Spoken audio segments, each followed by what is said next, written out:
Like, who cares about winning? They need to hate to lose. And if you hate to lose, the winning just happens. You know what I mean? But he's like, that's your problem. That's their problem. They don't hate to lose because that's what drove him. Welcome back to the show. There's no telling where we'll go. So come and share a laugh on the Imp and Skizz podcast. I'm gonna hold my hand right here. I'm gonna see if I can channel the timing, and I'm gonna do this in post. Ready? Let me think about the timing and ready. You are a failure! Right? I'm going to put it right on top. That's what channeling Joel. We're talking about failures today. We're talking about just failing in general today. Yeah. And this was your idea. And when you mentioned it, that clip from Joel, like, just played because it's one of the funniest things in the world. I don't even remember what that's from. What is that from? That's from the Life series.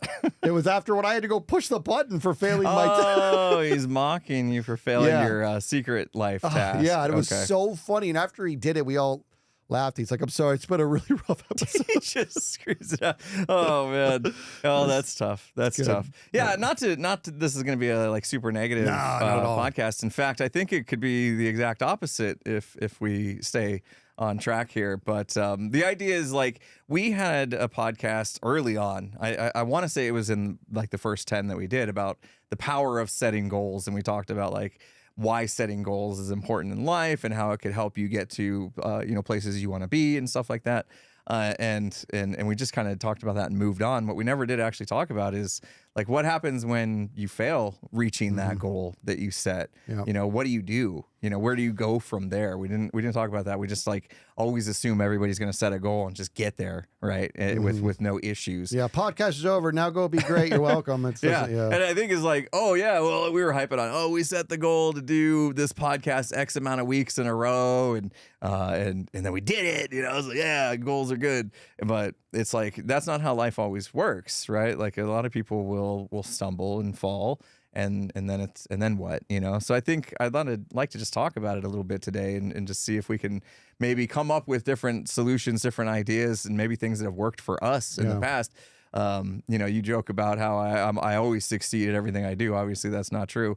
So what have I done in the past when I didn't succeed, other than throw a hissy fit and cry about it? You know what I mean?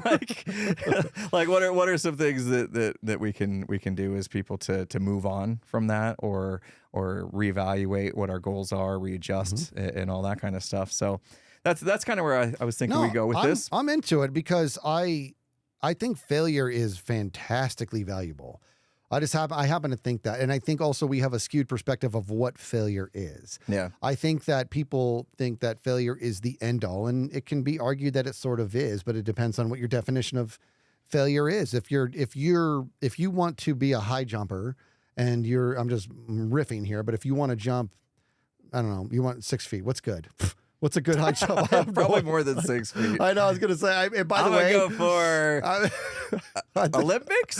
I think. Dude, I have no idea. This is stupid. I have no idea.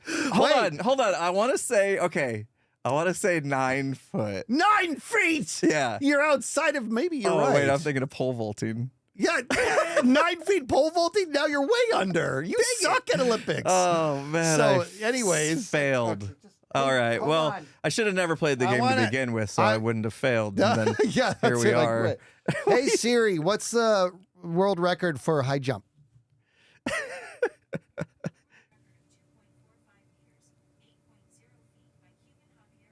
8 feet. 8 feet. 8 feet. Okay. All right, that's enough. Thank you. Shut up. That's Siri just loves to go above and beyond. Yeah. You know? Yeah. I answered the question. Now you want more information? Do you want to know the person that actually achieved that 8 foot? Do you want to know where they grew up in Spain? For the name. Their current wife, how many kids they have. I had a hard time hearing that because my phone's on the ground. Anyways, so hey, I wasn't that far off. I said 9. You did say 9. Yeah. That's and the Olympics are coming up. Maybe somebody will hit 9. Okay, first of all, shut up. That 9 feet is a vast difference from 8 feet. Considering it's 12 inches. It gets.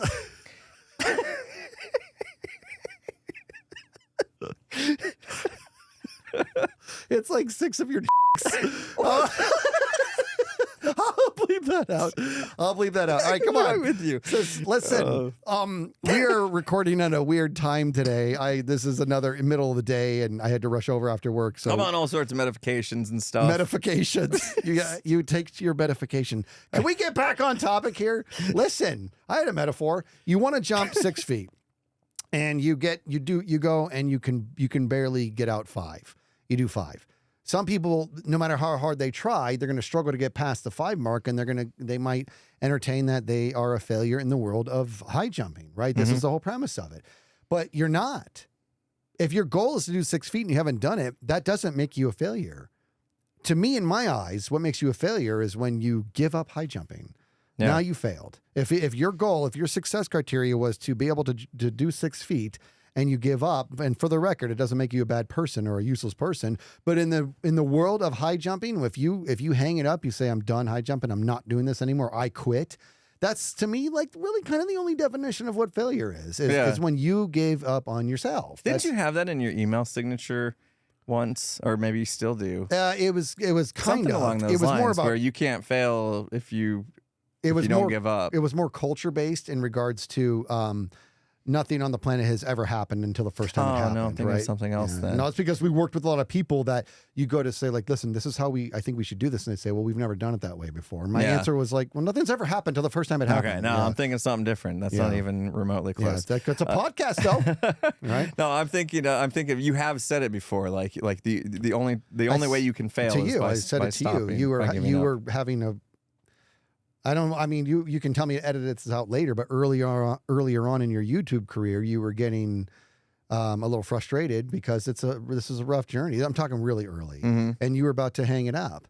And I was like, listen, the only difference, there's really only one fundamental difference between those who make it and those who don't. Those who made it never gave up. Yeah. That's all it is. That's what it was. And you used to tell me that was like helpful, because that's just the way it is. But same thing can go with failure. Right. It's the same exact thing. Yeah. It's they're not even cousins. This is what it is, right? It's if your goal was to get your 100,000 sub plaque, which is what your goal was. That was what your goal was. And then you just at 60,000, you said, I'm done.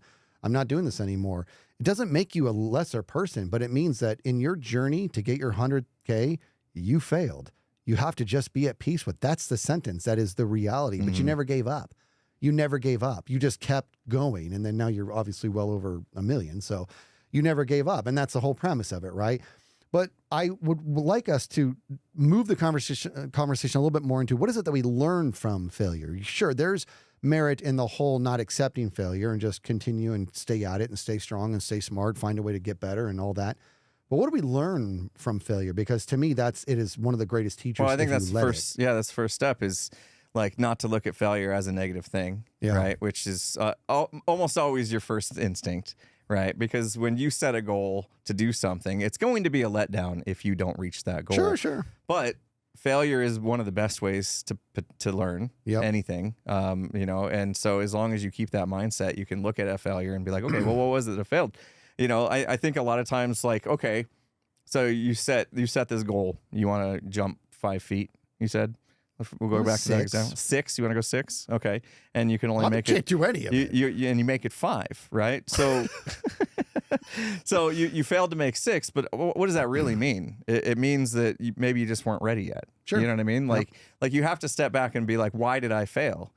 Maybe I just didn't have the tools to accomplish that goal that day. Yeah. Like maybe if I ate my Wheaties for breakfast and had a better night's sleep, I could have got the 6. Maybe I just didn't come prepared. Maybe I set my goal too high. Like setting goals in itself is really hard to nail the goal. You can overreach easily. It's like, okay, if I set a goal, I want to bench press 400 pounds and I walk in the gym tomorrow, ain't no way I'm benching 400 pounds. I haven't benched anything in years now.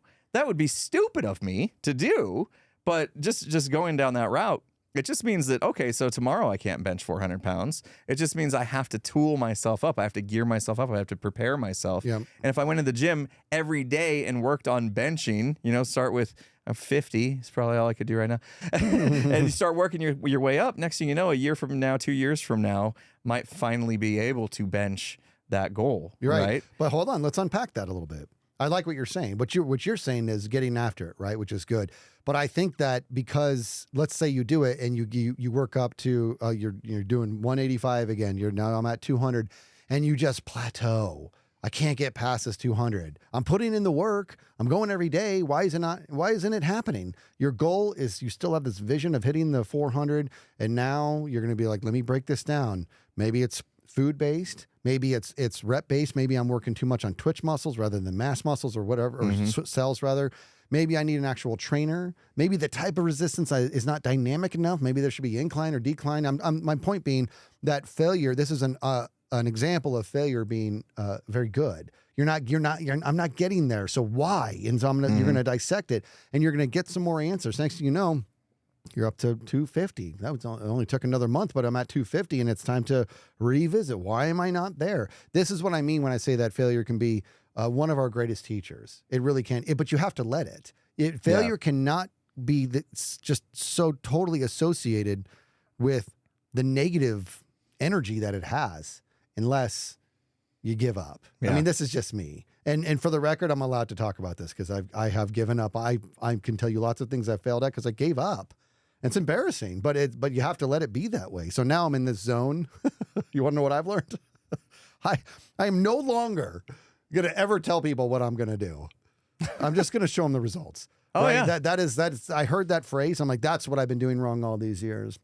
Because I have these delusions of grandeur and I want to, I always don't take proper stock of how busy I am in my life. And there's all these things I want to do. And then I blink and all this time has gone by and I could arguably failed at lots of them because I gave up on all of them because it just wasn't in the cards. Or Did you think by vocalizing it, you were giving yourself a support system of you like then you felt obligated because you told somebody this was what you were going to do? That's sort of the school of thought. Accountability. Yeah, like you're verbalizing your goals so that you can have accountability partners and whoever you verbalize to. And I don't necessarily.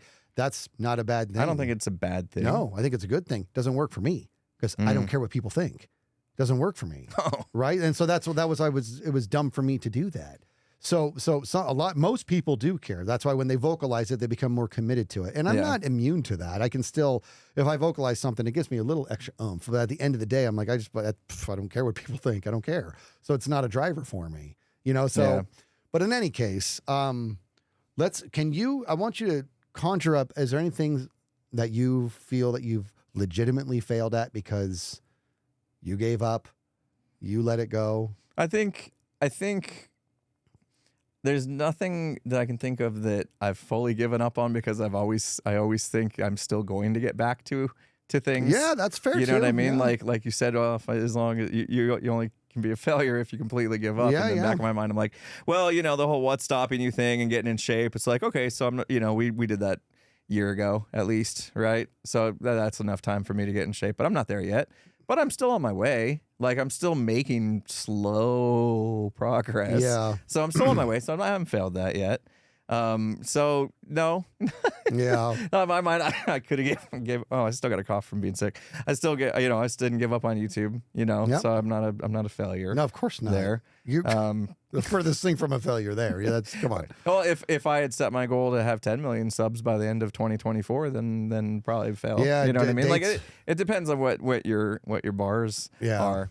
But no, let me tell you this story because I was just coughing, and so it made me think of how I got sick, which was because I went on a cruise with 4,600 people on it, and stuff happens. So on the cruise, we went to one of those shows where there's like a singer, as a famous. They got a famous singer on the boat. Everybody come to the show. He's gonna be at the Royal Theater Thursday night, whatever, right?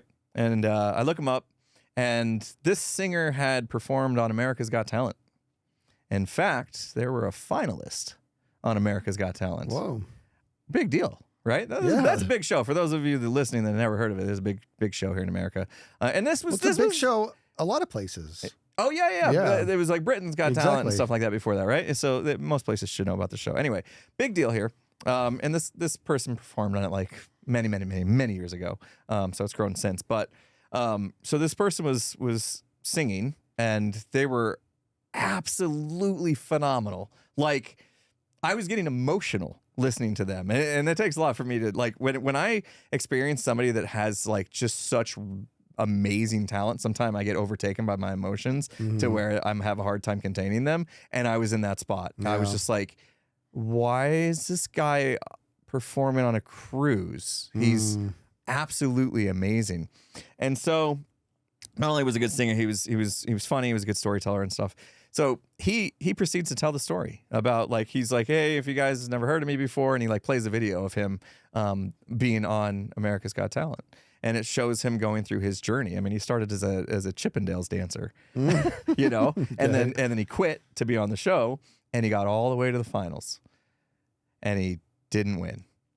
And you know what he did when he didn't win? He quit. He quit for years. He just quit. It was just too much. His goal was to win America's Got Talent, and he didn't win, so he quit. And he said in that time that, you know, he was wallowing, you know, he felt like, you know, he just couldn't, he wasn't good enough. It made him feel like he wasn't good enough. This world wasn't for him. It was never going to work out for him. So he should just quit and find something else to do with his life. And he completely gave up on something that I had just witnessed him be like phenomenal at. And I was just sitting there scratching my head, like how could you be that good and give up? And the reason was he had one goal. It was win or nothing. He couldn't settle for second place. Yeah. And here he is, one of the best singers I had like ever heard. And he's on a cruise ship, so it makes you think, okay, well, man, okay, he went from America's Got Talent to singing on a cruise ship. That's really fallen off. No, he was filled with this entire auditorium full of people who were all, if I looked around, like almost as moved as I was. This person just had a sheer amount of talent.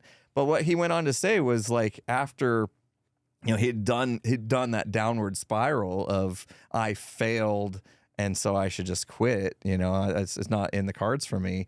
He realized that that it's not that he failed the goal. He just wasn't ready yet. Like he just wasn't ready yet. The world wasn't ready for him yet. It just wasn't the right time. So there's more factors to it than just you know, being there and hoping something goes right. Like he needed to be mentally prepared for it. He needed to have more experience under his belt. And he said like, okay, after he realized that, he started to like get back into the singing again and things were going well. And I think he like made some albums and stuff and actually did quite well. And he enjoyed it much more because he realized it wasn't about winning the show or being the best. It was about what he could do and sharing that with the world. And so his kind of goal, his bar changed, and he no longer felt like a failure. Now he actually felt fully successful. Like that. And so like that got me thinking about how important it is to like really evaluate when we make a goal, what that goal means to us. You know what I mean? Like it doesn't need to be make or break. In his case, like to the point to where dude came in like second place and thought he was terrible and had to quit his career and quit his whole idea of becoming a professional singer just because he didn't fully win, where he's like, he was absolutely amazing. So I think that's important too, is to like really understand, if you set a goal, sometimes it's good to like, what do we say? Shoot for the stars and you'll hit the moon, and you hit the moon. Right. So some goals can be treated as that, you know, just because we didn't hit, you know, the stars, we still got to outer space. You know what I mean? But I like the whole story there that when you said he wasn't ready yet, you're inviting another layer into what it is to embrace failure, if you will. And that's allowing almost something benevolent or cosmic into the equation. And this is you know, let's pretend he won. Like what I'm hearing here, pretend he won. What I don't know. I don't even know who you're talking about. It's irrelevant, but what may have happened, and I would almost argue most likely would have happened, given what his response to not winning was, had he won, I think he would have probably handled that poorly because he associated winning with something else that was probably actually maybe unattainable, some sort of degree of fame, or I have no idea, but what I'm getting at is he made his everything about winning, and when it didn't happen, he fell all the way off, which is indicative that had he gotten it, he probably wasn't ready to handle whatever the it was. It wasn't. So that's what I mean. I'm like, there's almost something else in play here. And the lesson is when you have your mind set on something and you're going for it, when it doesn't pan out the way you envisioned to begin with, you need to be not only okay with that, but almost welcoming of it. Yeah. You never know what is going to, it's kind of creepy to tug at that thread because it's another whole, like, is fate even in our hands anymore? I mean, it's kind of, I believe our own fate is a marriage of your own tenacity and cosmic forces. Like there's something out there. I believe, given how he handled not winning, I think he would have handled winning much worse. I think if something dark was around the corner for him. Yeah. Yeah. And I could be this. It sounds crazy what I'm saying, but that I think if somebody gets second place in the nation, and that's enough for them to think that they suck at this craft, then you weren't ready to win, man. Right. You know what I mean? You weren't ready to win. So he had to go through this painful journey, come all the way back, and now he's able to make it onto our podcast without even trying. We're telling his story. You know what I mean? Yeah. So when it doesn't pan out the way you envision, just relax. Just relax and stay true. Just keep going. Yeah. Yeah, there's something to be said about calluses, right? Yeah. So very good. So you think about, like working out or doing anything physical with your hands and you start to get those calluses. We got it in drumming. We got calluses from drumming. We would drum so much all the time. And at first it hurt. Like we'd rip our hands open and we'd be bleeding and stuff. And it took a while for our skin to grow those calluses to where we could drum for 12 straight hours every day. Yeah. And it was nothing, And I feel like a good metaphor for failing is just getting calloused, right? Like every failure actually can make you stronger. As long as, like you said, you learn from it, you reflect on it, you don't dwell on it. Like you got to look at it. It's the power of positive thinking. I know it's cliche, and to be able to spin things into a positive light, especially when you just got kicked in the nuts, if you will, because you didn't reach whatever goal it was. If you're going for a job and you don't get the job, it hurts. Yep, it hurts, but. If you can put yourself in a positive light, put a positive lens on it and be like, okay, well, what went wrong? How did I fall short? What can I learn from that? Like you can turn that into a callus so that the next time you go in, it's easier, right? And you may still fail second time around, third time around, fourth time around, whatever. But as long as you're continuing to learn and grow and you're not giving up and you're not getting into a negative space about it, then you can continue to, try again until eventually your goal will be met, or maybe somehow you're shooting for the stars and you need to just bring it back a little bit. Yeah, make it realistic goals are healthy. Like if I said, I said bench 400 pounds. That's a lot, bro. It's a lot. Yeah, it's like a lot. Maybe doable, but not for me. Yeah. I don't. Yeah, you're probably right. I probably couldn't do 400 even if I trained for 10 years. I think that's just the scene. I think you could.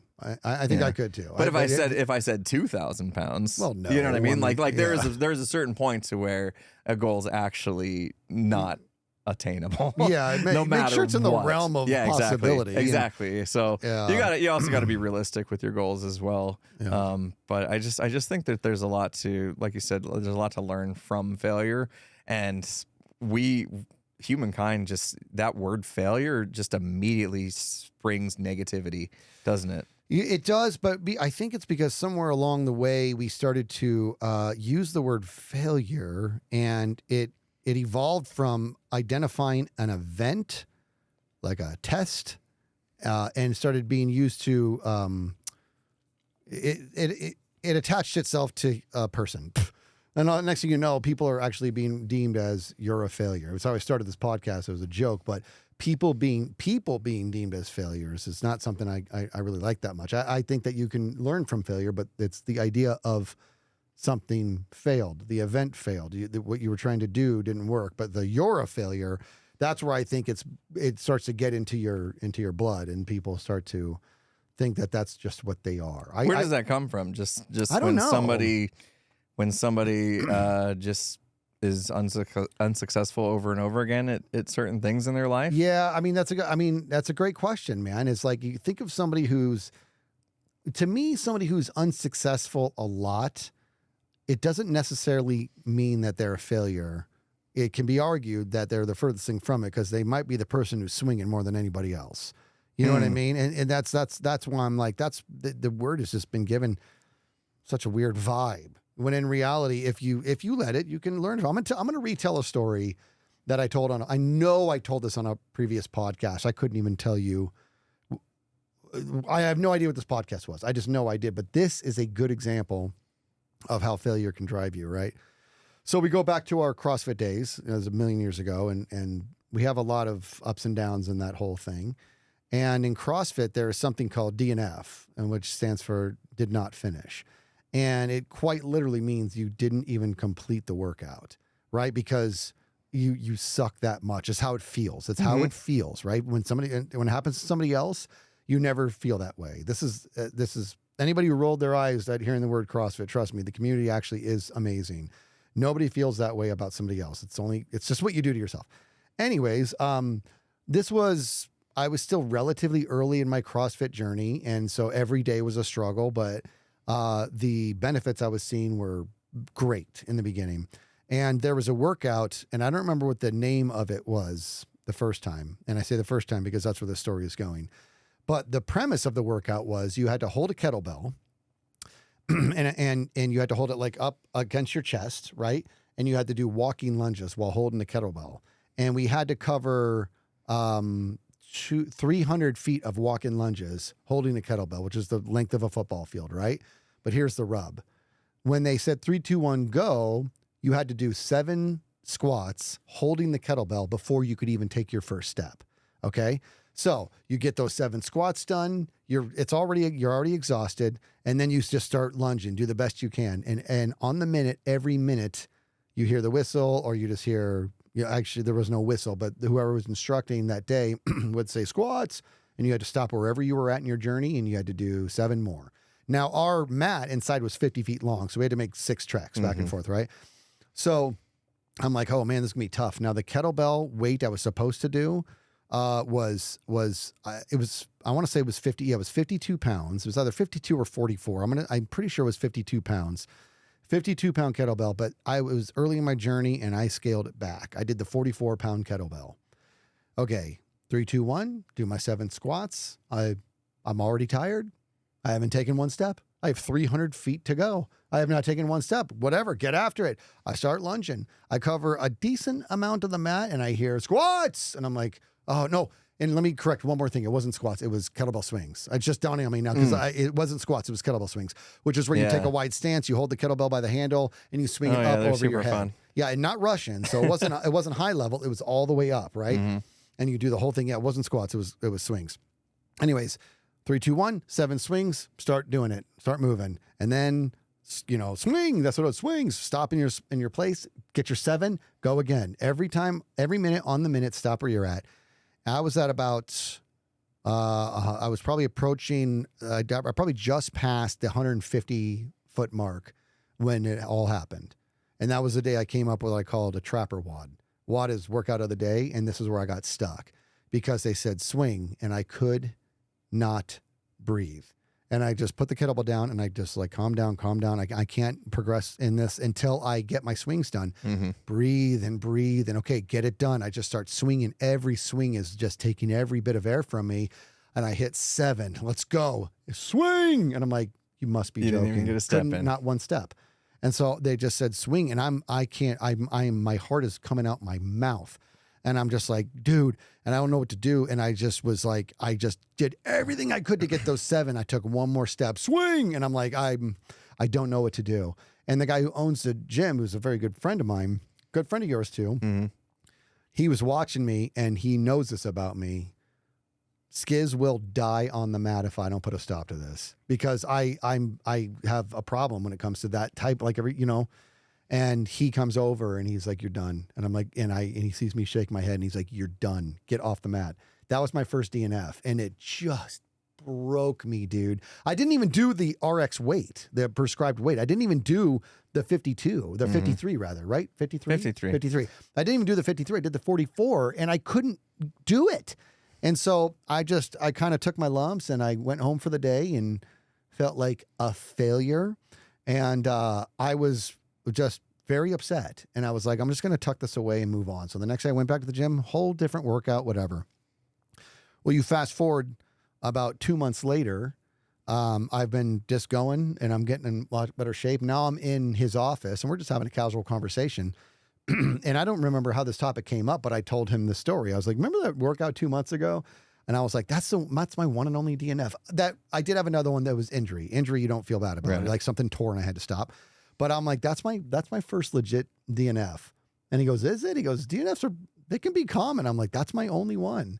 And he's like, yeah, you get after it. I said, and it eats me up. And he goes, does it? And I'm all, I mean, not that much. I knew what was, you know what I mean? I knew it was coming. He's like, I know what we're doing next week. I'm all, no. So he made the whole gym do it again. And the title was Death Before DNF. And he said, there's a member of our gym that has to kill this demon.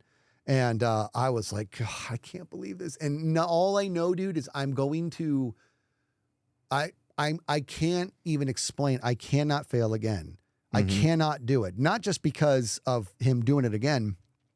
I don't know if I can get through that is what it felt like. But my brain's like, dude, Skizz, you've been working your ass off. You're in a lot better shape. It's been 2 months since that DNF. You can do this. And I came in and I was like, where last time I had done the 44 pound, I did the 53 this time. He's like, you're going RX? I'm like, I'm going RX. I don't want to just beat this. I don't want to just complete it. I want to complete it even with more weight. And they said 3, 2, 1. I did 7 swings and I covered a tremendous amount of ground. They said swing. I crushed the 7. I just kept moving. And I looked at him and he gave me this nod like, you're going to be fine. You're going to destroy this. And dude, I rocked it. But I didn't just rock it. I was like top 10 in the gym for the entire day. Wow. That was like failure in that light had driven me so much that it was like, he was right. I would have died on the mat if he didn't stop me. You know what I mean? Like I was a crazy You'd person. Still be there to this day. But that tenacity, that fire, like that fed me every day. And then he gave me an opportunity to put that demon to rest. And I destroyed it. Yeah. And it was just, I remember just being like in that moment, because you lose sight of the progress you're making. That's another thing that failure can camouflage, is all the progress that you're making. Yeah. Right. And so you lose sight of it. And so not only did I complete it, but I completed it in spades with more weight added on top, and only a couple months had gone by. Like that was, you know what I mean? The failure was consuming me, crushing me, making me feel less than. And my response was to push harder. And next thing you know, I'm blinded to all the progress that I was having, you know, but it's okay. It's a good story on how failure, you know, pushed me and drove me or whatever. But I think that's a good point. Like, I don't know if everybody's like that. I know I have that within me. Anytime I fall short of something I envision being a certain way, you know, like whatever it may be, you know, let's just think of, why don't I just rewind 2 hours, you know, to my stream earlier today? I envisioned it going a certain way. And at the end of the stream, I fell short of that vision. I didn't get done what I wanted to get done. I felt like maybe I wasn't as with it, you know, for my audience as I should have been. I look at all the messages that I missed. And can I get birthday yo-yo for my 12-year-old daughter? Missed it. Yeah. You know what I mean? It feels terrible. You know, I got donations I forgot to read. Like, I was just rusty, I guess we could say. On top of other things going on in my mind. You had a lot of medification in your body. Medification was kicking in real strong, like, and good callback. So I get done with that and I see that and I reflect on that and I feel bad and I immediately wish I had some way of apologizing to all the people I just let down. Yeah. You know? But instead, I think I look at it and say, you know what, next stream I'm gonna do better. You know what I mean? Like I have a lot of these kind of like microcosms of that happening throughout what I do on YouTube and in life, really. And I kind of always use it as fuel to get better.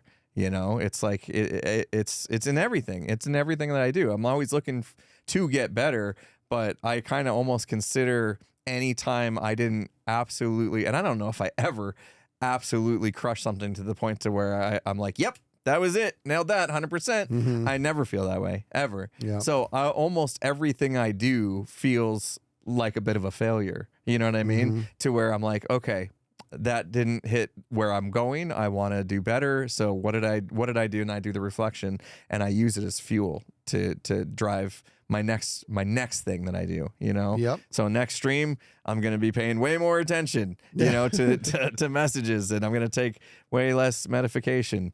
And so, but I don't know if everybody's like that. So I guess, you know, this might be a good chance for us to try to put ourselves in those shoes of people that maybe don't find fuel in failure. You know what I mean? Like, what are some things that we could potentially say to them, other than, you know, I think I already said, like, try not to stay in that negative space, because it's easy to just get swallowed in that dark hole of negativity, especially when you don't reach your goal. Your immediate reaction is going to be disappointment in yourself. I was just there. I was literally just there, and it wasn't that big of a deal. It was a stream. You know, there is a 12-year-old somewhere that I owe a birthday yo-yo to that I feel terrible about, but you know, it's not the end of the world. You know, my life is going to go on, and I'll have another stream another day. But my first instinct was to be like, man, that sucks. I suck. How do I still let this happen? I've been doing this for so long. Yeah. You know, how have I not learned to be better at this by now? You know, let's actually talk about that a little bit, because I do, you know, I say a lot, I don't care what people think about me, and that's like very, very true. But it doesn't mean that I'm callous. It doesn't mean that I don't care about people. I do, and I know the feeling. I know what the feeling is to end a stream and look up. And I have a group of amazing moderators that comb through all the chats going on. And when they see something they know would eat me alive if I missed it, they make sure it's on a separate screen that I still fail to see sometimes. And there's been those times it's over. I'm going to send a raid over here. Be good to each other. And thank you again. I'll see you guys tomorrow. And I'm like, okay, all right, let me lock this up. And what is this? Oh my God. You know, then I read it and I'm like, it's just like you said, you know, it's my 10-year-old birthday or whatever. And I'm sure you do this too. My brain it like replays like a 10-year-old watching the stream, waiting for it, and then the stream ending. Yeah. And it just eats me up. It really does. It eats me up. And so here's how I've been managing it. I'm actively trying to get better. And it can't seem that way to the people who watch. but you have to understand something. In the rate in which I am getting better at looking over and reading, like read like as much as I can and checking my moderator, I'm getting better. But the rate at which I think I'm getting better can't catch up to the rate at which viewership is rising, right? So the frequency is a little bit greater than my ability to adapt to it. And this is a wonderful problem to have. Let me be very clear. I'm very, very blessed. I'm not dumb. This is a great, great thing. But it doesn't negate from the fact that when the stream's over, I inevitably probably hurt somebody's feelings, you know. And here's the thing: for everybody listening, it's probably like, well, I mean, that you can't see it all. You're right. I can't see it all, but that doesn't change the fact that somebody's feelings were probably hurt. Yeah. And you know me, dude. I actually, we don't want to go down that rabbit hole, but I think feelings have gotten out of control in the world. But when it comes to a 10-year-old, all bets are off. I care very much on how a 10-year-old or 12-year-old's feeling. I care a lot, and it eats me up. So what can I do? What can I learn from about this? And all I can do is continuously try to get better. Just keep working on that. And what I'm starting to do, and my wonderful moderators had an idea, I'm starting to put them together. So now my moderators are like, okay, you were busy, and like 6 more birthday yo-yos came in, and here's the list. I'm like, oh, sweet. And I can name all 6, and this is happy birthday. But that's all I can do. For those that don't watch our streams, when we say birthday yo-yo, it's a little like sound bite that we both have. Yeah. And it's our way of wishing somebody happy birthday. And it's become a thing on both our streams because we have the same clip. In fact, I'm going to go ahead and play it. Birthday, yo-yo, why your birthday? Okay, so that is my niece. And she was really little when she did it. And I don't show people the video. I did show Jem for her birthday. Yeah, I've seen it too. Yeah, obviously. And you've seen people who are in the circle. Yeah. And I did show Jem, and her response was like, that is a baby.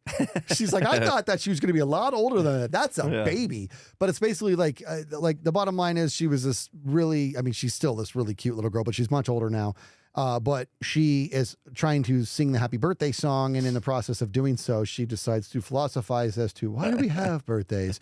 And it's super funny. So anyways, that is what we use as our soundbite, and there is a lot, you know, and people are like, no way there that many people have birthdays today. I'm like, there's thousands of people. Yes, the chances are, the math of it would suggest that a bare minimum 8 to 10 people, it's their birthday today. Right. You know, so it's like it's not that far fetched, you know, but when I miss it, it hurts. So I have to be at peace with the fact that I'm going to let people down. That's going to happen. I'm going to tuck that away. It's a reality. I'm going to try to let them down as little as possible. That's all I can do. That's all I can do, you know? Yeah. Yeah. No, it's a tough part of what we do. And I'm sure not just this space, but many other professions as well, you know, like your days are going to, like, you can get consumed on just trying to be perfect, and we're humans. You know, we talk about failure. I mean, humans are not perfect, right? Like, and so failure is a daily part of our lives, you know? So we just have to, well, I mean, one, you just kind of like learn to just move past it, right? To accept, right? You got to accept. You got to learn from it, though. Yeah, accept, learn, use it as fuel. Right, that's something that we've been talking about, and you and I both naturally do. Yeah. Right, and that's what I was saying. Like, oh, maybe some people don't naturally use failure as fuel, but it's really just a matter of like how committed you are for whatever you're going for. You know, like when we set these goals, it's like, okay, you know, it's like what's stopping you conversation all over again. You know, do you want it? Do you kind of want it, or do you really want it? Like if we're talking about these goals, and you really want whatever your goal is, you're not going to fail. There's the bottom line. You're not going to fail because you're not going to give up. You're going to keep going. You're going to learn from you know, falling short, and you're going to try again, which means you didn't actually fail. You just haven't succeeded yet. Yeah. Right. And same thing. I go back to that singer. You know, like they thought they failed, but they didn't. They gave up for a while, but they came back. They didn't give up forever. Yeah. They came back, and they're doing quite well. You know, they're making people smile. You know, they're living their dream the way that they want to live it. It just took them a while to figure out what that meant to them. And so that's the learning experience that we all have to go through. And failure can be, like we said, one of the best learning experiences you could ever have if you're willing to accept it. If you let it such. If it can't consume you, it can't shut you down. I mean, people are going to be fueled in different ways, right? Some people have an addiction to success. Other people have an aversion to failure. I mean, those really actually are two different things. But how does it drive you? What do you learn from it? There's a TV show. I can't get enough of it. I think a new season's coming out too. It's called Shoresy, and it's actually a spin-off. Shoresy was a character, an off-screen character in a show called Letterkenny. And you never saw him. It was just all you heard was his voice. And he was always some sort of argument between this off-screen character and the main characters in Letterkenny. Well, those conversations, those back and forths were so funny that they had the idea to create a spinoff called Shoresy. And the whole show is about him. And the dude who plays it is just so awesome. Anyways, it's the nucleus of this show is hockey, right? That's sort of the vehicle of the show, right? The interactions are what make the show worth watching. Hockey is the vehicle. And essentially, I'm just going to say the program is in trouble because they're not doing well. And Shoresy gets involved, and he is a competitor like you cannot believe. And he's also an extremely talented hockey player. And they're asking him, what's the problem? And he says, and his response in regards to the people on the team, he says, they don't hate to lose. And they said, well, they don't want to win. He said, they don't hate to lose. Like that was because that's what drove him. And I don't play hockey, but I imagine that's a very big, I mean, it's such a like overwhelming machismo sport that it's probably driven by people who hate to lose, you know? And so he's like, they don't hate to lose. That was his whole thing is that they need to hate to lose. And once he's able to find a way to instill that culture within them, you get to watch the show, have a fun turn, right? Now it's fiction. I it's going to take some liberties. I get that. But I remember watching that being like, he was very deliberate in regards to they don't hate to lose. It was almost like he was saying, screw winning. You know what I mean? Like, who cares about winning? They need to hate to lose. And if you hate to lose, the winning just happens. You know what I mean? But he's like, that's your problem. That's their problem. They don't hate to lose because that's what drove him. And so to me, it's like that because he was able to turn it into the beautiful fuel that it was. It's a testament that you just have to find out what is your fuel. I mean, it's okay to want to win. It's also okay to hate to lose. Yeah. What, in my opinion, is not okay is to use a failure and think it has some sort of reflection of who you are. Bruce, wow, forgive me, dude. I loved him as a coach, Cardinals coach, not that long ago. I'm just having Arians. Bruce Arians, thank you. I had to take a sip. My throat is... I know. He was quicker than he led on to believe. Bruce Arians, great coach.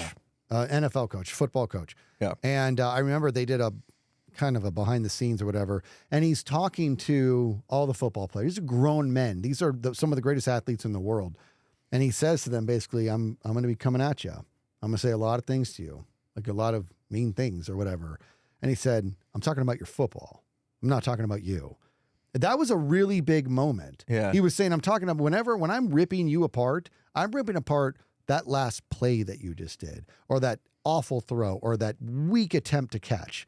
I'm never talking about you as a person. And that's why I want to drive home when you do experience failure in your life, it's okay to take the failure word as an identifier for that experience, for that event, not for you. Yeah. That's what will shut you down. Is as soon as you tie it to, you wear it like a badge, you don't have a fighting chance now. Yeah. You're in control. You're actually in the control room, and the person who's at the controls is like, this vehicle sucks. You know what I mean? It's like you've already given up on yourself when you wear the word failure as a badge. Just make it about the event, learn from it, and let's move people on. have the tendency to internalize failure as part of their character. Yes. Instead of something separate. Yeah. Right. And one thing that scares me, and you were kind of alluding to it, is that people can be so scared of failing that they don't try at all in the first place. Yeah. Yeah. You know? Yep. And to me, like, it's better to try and fail than to not try at all. Yes, it is. Because of what you can learn from the experience. To an extent. Don't go rock climbing with no ropes. Well, yeah. I'm just messing with you, yeah. No. You can learn how stitches work. Or how failure can happen only once. But yeah, I think a lot of people are so adverse to failure that they're afraid to take the first step they're even afraid to set a goal. Yeah. The second I set a goal, like you said, you set a goal, you tell people about it, and now you fail when you don't do it because you told people about it and you set this goal and everybody knows about it, and now it's going to reflect on you some way. Well, it shouldn't. Yeah. I think people need to be more brave. Here's my new thing. And I got this from some song that's like from the 1990s. But my wife was playing me this song because it was her grandpa. Her grandpa has passed away, but it was her grandpa's favorite song. And gosh, what was it called? It was, I forget the name of the song. But in the song, the guy's basically like telling kids. It's almost like a graduation speech the way the song goes. And in the song, the guy goes, "Do something. Do at least one brave thing every day." And so, every time I'm like on this entire vacation with my kids and stuff, and now just in our daily lives, I try to do that. I try to remind them, like do one brave thing each day, because so many people now are just afraid to try anything, to set a goal, to take on a new challenge in life because they're scared of failure or they have some anxiety over the unknown. And it only gets worse when you just don't try at all. So try one brave thing each day is my new mantra that I say to myself, my wife, my kids, and I think it's a good it's a good challenge. I almost want to like challenge everyone out there to accept this mantra as well, because just think about how many times in your life do you pass up on stuff because you're afraid of failing. And if you just live by that mantra, do one brave thing, you might have been like, you know what? I will try that today. Mm-hmm. You know what I mean? Yep. Like, I'm kind of scared to go snowboarding because I'll probably fall on my butt, but I don't want to die not knowing what it's like to snowboard. Yeah. You know what I mean? Like, I'm going to try one brave thing today. Yeah. You know, it doesn't have to be that far. You know, it could be, trying, what did I try? Snails. What is it called? Escargot. You ate a snail, bro? I did. I was on the menu and I was like, they have snails on the menu. I'm like, you know what? I'm living by my mantra. One brave thing today. I haven't done anything brave yet. Is that bravery? Because it just sounds gross. No, I follow that. You know what? It was absolutely great. Was it good? It was good. It was. I like mushrooms, and it reminded me of mushrooms. So. Oh, I love mushrooms, but now you ruined mushrooms for me. No. And I was like, you know what? I told my kids, do one brave thing each day, and this is my chance to do one brave thing. I'm going to try something I've never tried before. That's good. You know, and it's just one little thing, but you know, I think that's important too. Is to like not be so afraid of failing that you don't set a goal in the first place. Because we did talk about the importance of goals and what that could lead you to end up accomplishing if you are brave enough to try. You know? Yeah, well, the whole one brave thing a day is also falls in line with what we've been saying on the podcast, that nothing is a bigger threat to progress than comfort. And what causes people to have an aversion to trying the brave thing, I guarantee you most people like overlook opportunities like what you're talking about because they just don't want to get uncomfortable. I think I'm one of those people. I really do. I think most people are one of those people. But you're right. If you just seek out opportunities to go get uncomfortable, great things can happen. That's when I was the softball coach for the girls softball coach. That was what I said to the parents. Every one of your kids is going to get uncomfortable this season. They're going to do things that they didn't come here to do. You know what I mean? I want them trying because they're so young. They were so young. It wasn't like they had these established careers. It was, I want them exposed to every position because you don't know when that skill is going to reveal itself, you know? And so that was a weird season that we ended up winning everything, but they were like, every girl had to play something that they'd never tried before because it was like, you're too young to be comfortable in your position just yet. You need to be exploring, you know? Yeah.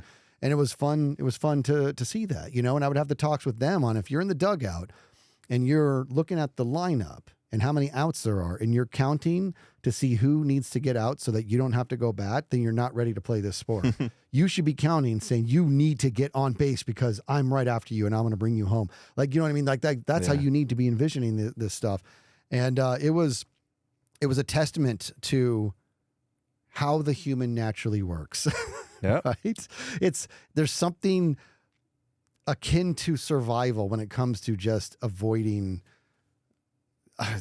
the escargot. You know what I mean? It's like we accompany comfort with just survival, and that's no good. Go get uncomfortable. Yeah. Go for it, man. You never know. You never know what's going to transpire. Yeah. You know, could have hated it. I enjoyed it. I was like, oh, now I know what this tastes like. You know, next time it's on the menu, I can decide now if I want it or I don't want it because now I've tried it at least. You know, I could have had cornbread or something else. I don't know what else is on the menu, but anyway, I do think it's important. I'm sorry. Sometimes you have these little like internal segues that are just, I don't know, cornbread. I'll just pick a food. That's like the safest food that could have possibly been on the menu. Cornbread. Yeah. I mean, nobody hates cornbread. Oh, I love cornbread. Right? Everybody likes a little bit of honey on it, a little warmed up cornbread with a little bit of honey on it. Yeah. Yeah. You'd think we're from the South the way we're talking about cornbread. I love cornbread. Maybe some beans on the side. You would think we were recording this right before lunch. It's actually after lunch. I'm not hungry in the slightest. But I am now. And so now I don't even know what our topic hungry is. for cornbread. But no, I think I think it's good, man. I think we've said a couple things here, like separating failure with internalizing it to your personal character is huge. Yep. what you can do. Like it's just a matter of shedding a different light on failure, right? Stop going straight to negative. Start thinking about failure as a positive thing. It's another callus that you're growing. It's things to learn from. I mean, we've had things fail spectacularly to where we're just like, I don't know how that happened. We're better than this. We both, because of the way we are, we look at it like an opportunity, right? Well, we actually get in the lab, which is something you and I do. So let's look at our first podcast ever and juxtapose it to this one. Oh, geez, yeah. We just decided to. Can you imagine if we were so afraid of failure, we just never launched? We just said, just go, and the quality is dog crap, right? But we had to. We published it and then we looked at it and we're like, whoa, yeah, that is so bad. Why am I orange? Yeah. Remember that one?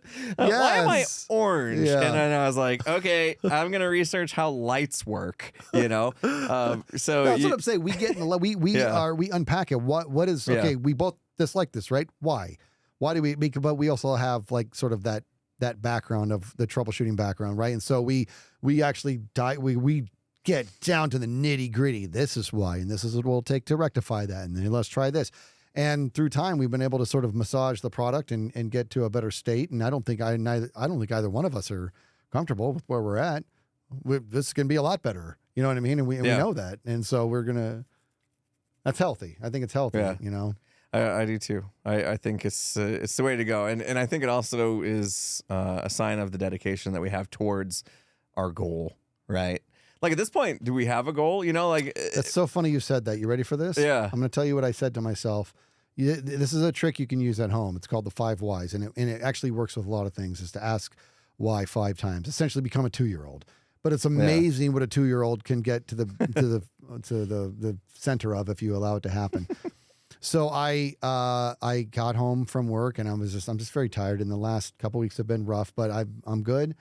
I'm in a good space. Let's do this. And I'm like, what am I doing? Am I getting ready? Why am I getting ready? And I'm like, because I'm going to go do a podcast. Why am I going to go do a podcast? Because we have to get this out. Why do we have to get this out? We committed to every Friday we're going to get one of these out. Why do we make that commitment? Because we want a hell of a product. Why do we want a hell of a product? Because we want to be best in class. And that guy, I was like, that's why I'm getting dressed right now. Yeah. So if you can ask yourself the 5 whys, you can really uncover what your intent is. That singer you talked about, he had 1 why. Why am I doing this? To win American Idol. Why, dude? You know what I mean? It should have started with to increase my singing, to make it onto American Idol. America's Got Talent. I'm sorry. Thank you for making that fix. To win America's Got Talent. Why? Like, maybe there's something beyond that. I think he'd say, to win, obviously, it's like, it's a big goal. Yeah, but have you unpacked why you want to do that? Which is why I think him winning was not the right time for him. Right. You're the one who said it, but I just really agree. Yep. You know what I mean? And so do this. If you are listening or you are watching and you feel like you're a failure, you probably are. See you next time. I'm kidding. I'm just kidding. Reflect on everything. Reflect on all the good stuff, all right? Reflect on all the good stuff. I think you got into my medication. Dude, I'm so tired and loopy. I'm always on medication. I've been over-medicated. So in full honesty, though, I think there's a lot of good tools here, a lot of good things to just identify what your fuel is. Ask yourself the 5 whys. And don't wear failure like a badge. You can assign it to events. Don't. It's not you. You can't do that. And failure is natural and will happen in many facets of your life and everyone you know. So, don't stress. Yeah. Yeah. All right. That's it. Bye. Bye.